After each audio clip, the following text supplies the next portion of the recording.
Diriwayatkan oleh Imam Al-Bukhari di dalam sahihnya an Shaddad bin Aus radhiyallahu taala anhu annahu qala, dari sahabat Shaddad bin Aus bahwasanya Nabi alaihi salatu wasallam pernah bersabda, Sayyidul istighfar itu adalah an yaqulal abdu, seorang hamba berdoa membaca kalimat berikut, Allahumma anta rabbi la ilaha illa anta khalaqtani wa ana abduka wa ana ala ahdika wa wa'dika mastata'tu a'udzu bika min syarri ma sana'tu abu'u laka bi ni'matika alayya wa abu'u laka bi dhanbi faghfirli fa innahu la yaghfiru dzunuba illa anta. Iya. Saudara-saudaraku yang saya muliakan, yang saya cintai fillah, ketika Nabi mengatakan bahwasanya doa ini adalah sayyidul istighfar, pemukanya istighfar, tentu kita sebagai umat beliau ya juga meyakininya demikian. Ini adalah sayyidul istighfar, istighfar yang paling afdal, sehingga dikatakan sayyid. Dalam kelanjutan hadis ini, Nabi alaihi salatu wasallam mengatakan, man qalaha minan nahar muqinan biha famata min yaumihi qabla an yumsiya fahuwa min ahlil jannah. Barang siapa membaca doa ini ya, di waktu siang, yakni di awal hari, muqinan biha, dalam keadaan dia meyakini apa yang dikandung dalam doa ini, kemudian dia mati di hari itu sebelum sore hari, fahuwa min ahlil jannah, maka dia termasuk dari ahlul jannah, dia termasuk dari penduduk surga. Wa man qalaha minal lail, dan barang siapa yang membacanya di waktu malam, di awal malam, wa huwa muqinun biha, dalam keadaan dia meyakini apa yang dikandung dalam doa ini, famata, kemudian dia mati qabla an yusbih, sebelum waktu pagi dia baca ya, di waktu malam, kemudian dia mati sebelum subuh, fahuwa min ahlil jannah, maka dia termasuk dari ahlul jannah. Kata Nabi alaihi salatu wasallam, siapa yang membaca doa ini dalam keadaan yakin, nah ini penting, bukan sekedar membaca, tetapi membaca muqinan biha, membaca dan meyakininya, kemudian dia mati di malam hari itu sebelum subuh, fahuwa min ahlil jannah, maka dia termasuk ahlul jannah. Atau dia membaca di waktu pagi hari, kemudian dia mati sebelum sore hari, fahuwa min ahlil jannah, maka dia termasuk dari ahlul jannah, penduduk surga. Ya, ikhwatul kiram rahimani wa rahimakumullah. Oleh karena itu, mari kita pelajari doa ini, karena Nabi alaihi salatu wasallam menyebutkan keutamaan doa ini sangat dikaitkan dengan keyakinan kita dengan apa yang disebutkan dalam doa ini. Ya. Kata Nabi alaihi salatu wasallam, sayyidul istighfar an yaqulal abdu, seorang membaca, Allahumma anta rabbi la ilaha illa anta khalaqtani wa ana abduka wa ana ala ahdika wa wa'dika mastata'tu a'udzu bika min syarri ma sana'tu abu'u laka bi ni'matika alayya wa abu'u laka bi dhanbi faghfirli fa innahu la yaghfiru dzunuba illa anta. Coba kita perhatikan ya, doa ini diawali dengan memanggil Allah Azza wa Jalla. Allahumma maknanya adalah ya Allah, karena mim di situ adalah pengganti nida ya Allah, demikian makna Allahumma. Ya, kita panggil Allah Subhanahu wa taala. Nah, Allah Jalla wa Ala adalah zat yang berhak untuk diibadahi. Kata Ibnu Abbas, makna Allah adalah dzul uluhiyah wal ubudiyah ala khalqihi ajma'in. Allah adalah zat yang berhak untuk diibadahi, dan semua makhluk ya wajib untuk beribadah kepada Allah. Hanya Allah saja yang berhak untuk diibadahi. Kita panggil Allah Subhanahu wa taala, ya Allah, Allahumma anta rabbi. Di sini kita meyakini sifat rububiyah Allah. Ya Allah, engkau adalah Rabbku dan Rabbul Alamin. Ar-Rabbu maknanya adalah Al-Khaliqu, yang menciptakan, Ar-Raziqu, yang memberikan rezeki, wal Mudabbiru, dari mengatur, Al-Muhyi, Al-Mumit, yang menghidupkan, yang mematikan. Iya. Ya Allah, engkau adalah Rabbku, engkau adalah yang menciptakan aku, yang menghidupkan aku, mematikan aku, memberikan aku rezeki. Engkau yang mengatur aku. Segala maslahatku di tanganmu ya Allah. Segala keselamatan hidupku di tanganmu ya Allah. Di sini kita mengakui Allah sebagai Rabbul Alamin. Hanya Allah saja Rabbul Alamin. La ghairuk. Selain Allah bukan Rabb. Selain Allah adalah makhluk, al-marbub. Sama seperti kita membaca Alhamdulillahi Rabbil Alamin. Allah adalah Rabbul Alamin. Nah, kemudian kita mengucapkan La ilaha illa anta. Di sini ada tauhid apa? Uluhiyah. Karena engkau adalah Rabbul Alamin ya Allah, karena engkau adalah Rabbku, saya juga meyakini tidak ada ilah, la ilaha, tidak ada ilah yang berhak untuk diibadahi illa ant, kecuali engkau ya Allah. Nah, di sini ada tauhid rububiyah, ada tauhid apa? Al-uluhiyah, ada tauhid asma wa sifat. Nah, jadi memang doa ini Sayyidul Istighfar ya, mengandung makna yang demikian dalam. Ketika seorang membaca kalimat ini, kalimat la ilaha illallah, kalimat tauhid, kalimat yang dengannya seorang masuk dalam agama Islam, kalimat yang seorang mati di atasnya, bahwa min ahlil jannah, dia adalah ahlul jannah. Khalaqtani, diulangi lagi di sini. Engkau ya Allah yang menciptakan aku. Engkau yang menciptakan aku ya Allah. Adapun saya, wa ana abduk, aku adalah hambamu ya Allah. Aku ini hambamu. Ya.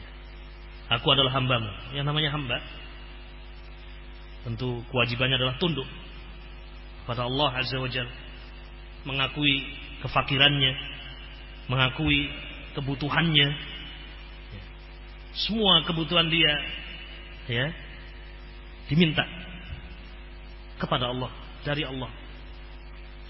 Wabillahi taufiq. Ini kalimat awal dari Sayyidul Istighfar. Allahumma anta rabbi la ilaha illa anta khalaqtani wa ana abduka, saya adalah hambamu ya Allah. Kemudian Nabi melanjutkan doa ini dengan kalimat wa ana ala ahdika wa wa'dika mastata'tu. Apa makna kalimat ini? Wa ana ala ahdika, dan aku ya Allah berada di atas perjanjian denganmu, dan juga di atas janjimu. Apa maksudnya ikhwatil kiram? Saya ya Allah di dunia ini hidup di atas perjanjian denganmu, untuk aku taat kepadamu, untuk aku berpegang dengan sunnah nabimu, untuk aku beribadah hanya kepadamu, untuk aku melaksanakan perintah-perintahmu dan meninggalkan larangan-laranganmu ya Allah. Ini makna wa ana ala ahdika, aku berada di atas perjanjian denganmu ya Allah. Kita berjanji ya dengan syahadah asyhadu an la ilaha illallah wa asyhadu anna Muhammadan abduhu wa rasuluh. Yakni kita berjanji, bersaksi bahwasanya Allah Subhanahu wa taala adalah satu-satunya ilah. Maka hidup kita ini adalah untuk beribadah kepada Allah dengan mengikuti tuntunan Ar-Rasul alaihi salatu wassalam. Itulah janji kita kepada Allah. Kita ini hidup di atas perjanjian ini, bukan untuk yang lain. Dan itu sudah Allah sebutkan dalam Al-Quranul Karim. Wa ma khalaqtul jinna wal insa illa liya'budun. Dan tidaklah aku ciptakan jin dan manusia kecuali untuk beribadah kepadaku. Bukan untuk mengumpulkan harta, bukan untuk mengumpulkan jabatan, la. Tetapi hanya untuk beribadah kepada Allah dengan tuntunan Nabi kita Muhammad sallallahu alaihi wasallam. Wa ana ala ahdika wa wa'dika, dan juga di atas janjimu. Yakni ya Allah, saya meyakini semua janji-janji Engkau. Tidak ada yang saya ragukan sedikitmu tentang janji-janjimu. Karena Allah la yukhliful mi'ad, tidak menyelisih apa? Janjinya. Di antara janji Allah, orang yang beribadah kepada Allah dan meninggalkan kesyirikan, dia akan masuk ke dalam apa? Jannah. Ya. Di antara janji Allah, siapa yang membaca doa ini dan dalam keadaan yakin kemudian dia mati, fahuwa min ahlil jannah. Dan janji-janji Allah yang lain yang sangat banyak. Hidup kita seperti itu, di atas perjanjian kita dengan Allah dan di atas janji Allah Azza wa Jalla. Kita datang ke masjid, salat subuh, atau salat di masjid atau di rumah, qabliyah apa? Subuh. Ya, qabliyah subuh. Kata Nabi alaihi salatu wasallam, raqatul fajri khairun minad dunya wa ma fiha. 2 rakaat salat fajar itu lebih baik daripada dunia dan seisinya. Itu janjinya siapa? Allah Azza wa Jalla. Saya berusaha untuk melakukan perintahmu itu, salat 2 rakaat ini, dalam keadaan saya yakin apa yang Allah janjikan. Kita diperintahkan untuk membaca zikir dan disebutkan janji Allah. Ya, seperti misalnya man qala subhanallahil azim wa bihamdi ghurisat lahu nakhlatun fil jannah. Siapa yang membaca subhanallahil azim wa bihamdi sekali, ghurisat lahu nakhlatun fil jannah, akan ditanamkan satu pohon korma di mana? Surga.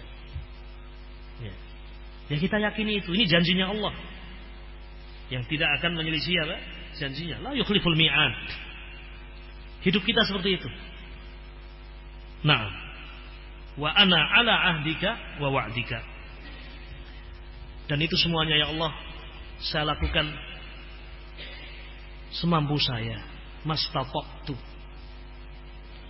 Yani saya tidak bisa melakukan ibadah dan ketaatan dengan sempurna. Tidak mungkin. Tidak bisa kita melakukan ibadah dengan sempurna.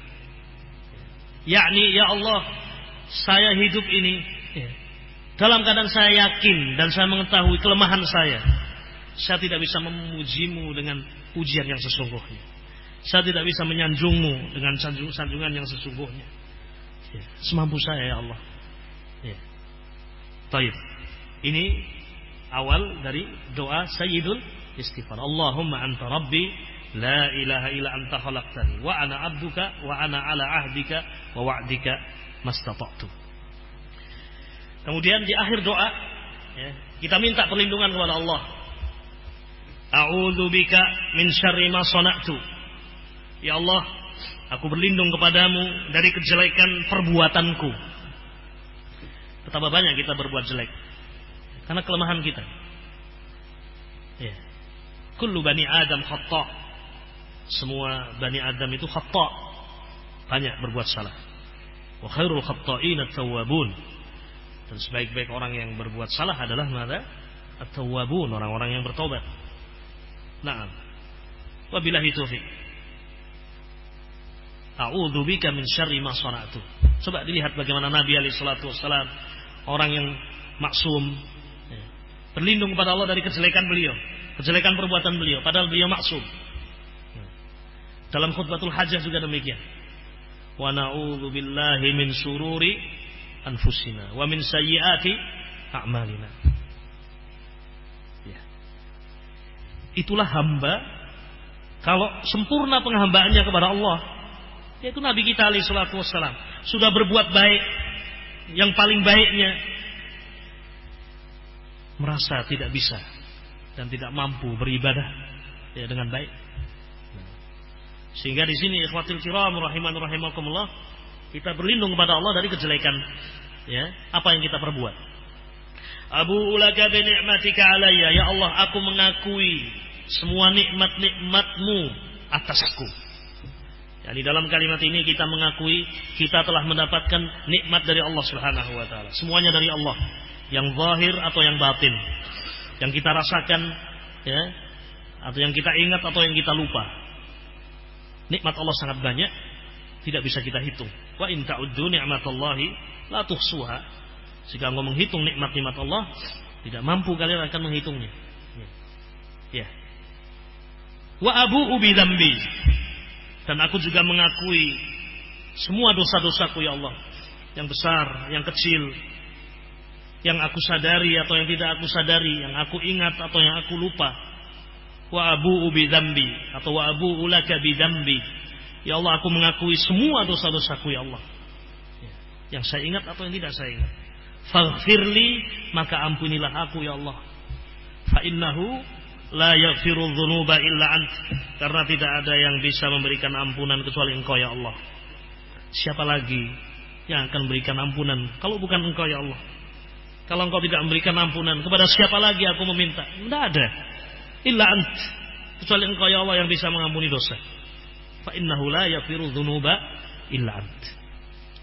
Coba perhatikan doa ini ya, ma'asyiral muslimin rahimani wa rahimakumullah ya. Bagaimana Nabi alaihi salatu wassalam mengawali doa dengan sanjungan, pujian kepada Allah Jalla wa'ala, mengakui rububiyah Allah. Allah adalah Rabbul Alamin, mengakui uluhiyah Allah. Allah Azza wa Jalla adalah ilah, ilahul haq, la ilaha illa anta khalaqtani. Kemudian juga di sini kita mengakui betapa rendahnya kita, betapa fakirnya kita. Wa ana abduka, saya hambamu ya Allah. Kemudian kita juga mengakui dan mengingat apa tujuan hidup kita. Wa ana ala ahdika wa wa'dika mastata'tu. A'udzu bika min syarri ma sana'tu. Abu'u laka bi ni'matika alayya wa abu'u bi dzambi faghfirli fa innahu la yaghfiru dzunuba illa ant.